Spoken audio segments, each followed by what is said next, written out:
Hello and welcome back. Today I'm going to be trying my hand at some cold sowing.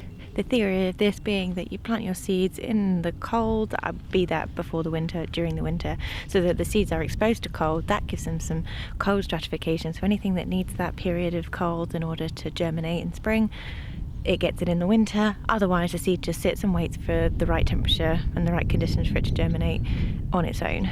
I've never done this before, so it will be a bit of an experiment for me. What I'm going to do is start with my hardy perennial things that I am hoping to put into the food forest this year and around the land in general. I did start some last year, but with starting them all at the same time as all my annual veggies and stuff, they did get a little bit forgotten. So I'm hoping if I do it this way, we'll get a little head start on those things and they won't get pushed aside quite so easily when the season really kicks in and I'm starting loads and loads of seeds. So what I'm going to start with is my hardy perennials. I'm thinking the best things for this, for a beginner like me, is going to be the things that would just self-sow themselves really readily. You know, those things that you put in once, they go to seed, and then you've got hundreds of them in spring next year. Those things that would otherwise do that, because then we know that where we live, those things are happy to just self-sow themselves in our climate.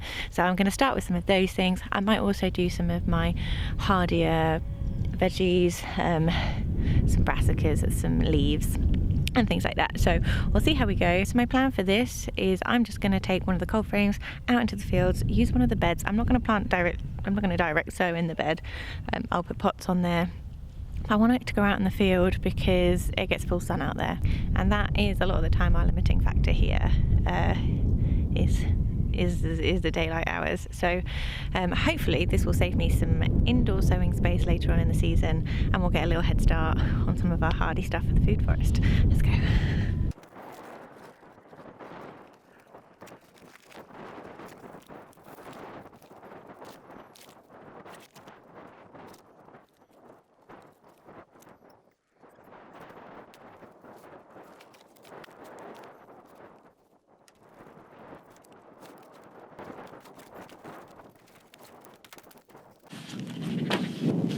Take a little bit of time and make sure it's as flat as possible, because what I don't want is gaps under here.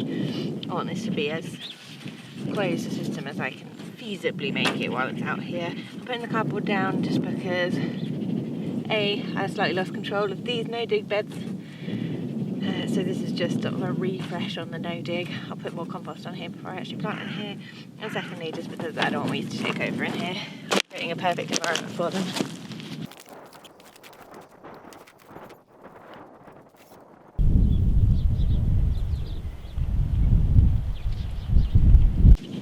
This is a bottle from an old dog crate, which just happens to fit really nicely in here, so I'm going to use that, and I'll put my pots on there. I'll be keeping this closed for the foreseeable future, so we shouldn't have to worry about sort of rainwater filling up this tray. And then I'm literally just going to put my pots on those, keep them labelled, sow some seeds, see how this works. Okay, so I've got some potting mix here, which is basically not really a potting mix. It's my homemade compost mixed with some cocoa coir that I just found in the shed. I've got some seeds in here. Now, these are all things that I think will do okay with this method, but I don't actually know. So basically what I'm going to do is try a load of things, especially the things where I've got loads of seeds, because I think, like, what's the worst that can happen, you know? And I will give it a go. So in here I've got, this is part of my perennial section, by the way, which is why I'm starting these first rather than the veggies. I'll come back to that. I've got wormwood, catmint, lemon mint, echinacea, the mosquito hyssop, some heliopsis. These are the ones I'm going to start with today. I figure I'll do a few more sessions of this over the next couple of days, go through my seeds and work out what I think will actually work. Then I'm going to keep a list, and then I'll just keep a note of what works and what doesn't, and then I know for the future. Obviously a lot of this stuff is going to be perennial, so hopefully I won't need to be starting them, you know, year on year. This is just a way to get, hopefully, a good amount of plants into my food forest without having to spend too much time with it starting from seed. So here we go. Hey gorgeous boy, how you doing?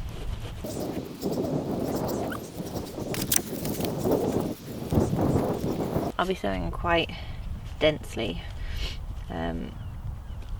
because you know, this is a less controlled way of starting seeds, so I would expect less success. But you look at some of these seed packets and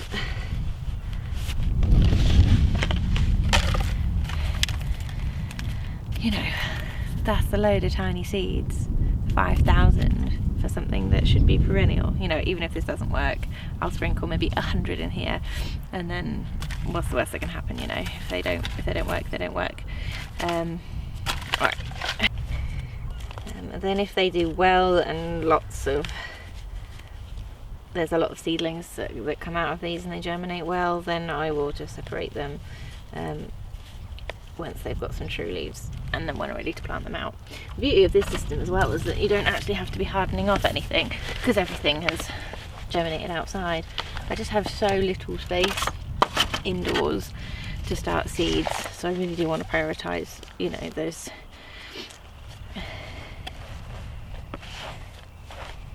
the things that give me a lot of food, and the things that I know how to grow and how they're going to work. And so this gives me a chance to sort of grow more things I otherwise potentially just wouldn't even grow, because I don't have the sowing space at the moment. I'm either inside on my windowsill, which is, you know, a space for a couple of seed trays, I'm in my porch, or I'm out here in the cold frames. So this is basically just a way of getting ahead of the things I would otherwise sow out in the cold frames anyway.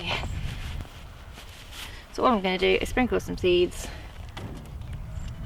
into these pots, sprinkle a little bit more potting soil on top, and then that will literally be it. I'll move you in. Okay, so this is my catmint.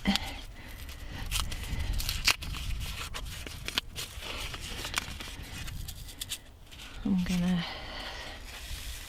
take, I don't know, maybe this amount, and then I am just going to sprinkle those on the top here, however they fall.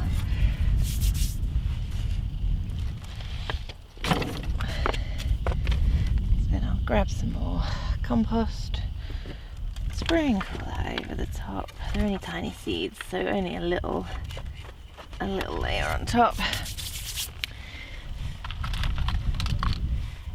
Stick my tag in.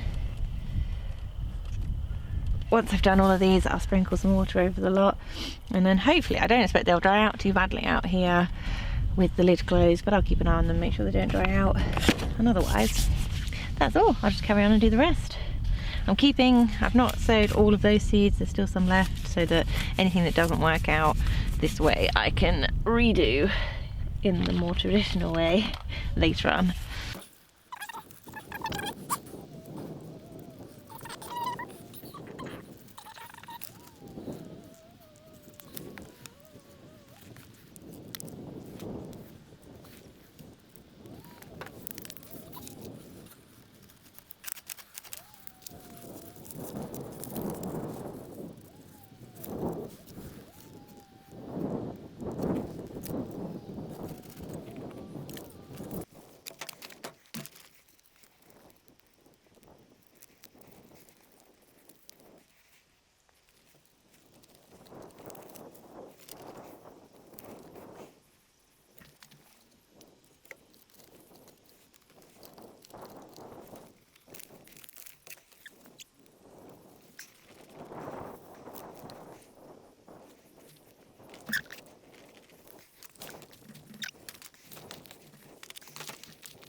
It's all quite calm today. If we are expecting any high winds, I will come and weight this down, because I really don't want this to fly away. But I'm just going to leave it for now, because for the next few days it's going to be quite calm wind-wise. Side note, you may notice that all my pots and things are completely random. That's one of the perks of not really knowing anyone else who lives this kind of lifestyle. If you're new to the channel, we're not born to this world. We are city/suburb raised folk, and we've moved out here in the last 18 months. So I'm learning everything as I go. There are some downsides to sort of not really knowing anyone who lives like this. It's hard to find help and support sometimes, but the plus side is that nobody wants their old jars or their old plant pots from when they've, gone to the garden centre and got a few trays of bedding plants for their hanging baskets or whatever. So there is always, I'm sorry. So there are always, free pots, free jars, things like that on the go. So it works both ways. Another side note, I've learnt the hard way to only ever bring seeds outside in a plastic box with a lid on it, because I do this, just put them on the ground, and it's windy and wet here. So there we go. Even if I don't keep them all in this perfect way the rest of the year, if I'm bringing them outside, what is in a tub? There we go. That supposedly is all there is to it. I would just keep an eye on these and see what happens. I will link to a post. I'm going to put everything I'm actually sowing in this cold sowing method, because I don't want to show you me doing dozens of pots, and then I will keep up to date with that, and keep a record of what works and what doesn't, so I know for the future. This stuff is supposedly hardy perennial things, but I'm going to go on and do some more hardy annuals, half hardy annuals, and then some veggies and things like that as well. So I will keep track of what works and what doesn't. And for the record, I'm in North Wales. I'm coastal, so I think that equates to maybe a zone 9. We rarely get frosts. When we do, they're only ever light, but I'm quite far north, so we don't get a huge amount of daylight hours at this time of year. So it'll be interesting to see how it works here. A lot of the information I've seen is from other parts of the world, so it will be interesting to see how we do here. And as I say, I'll keep you up to date. That is all for now, so cheers guys.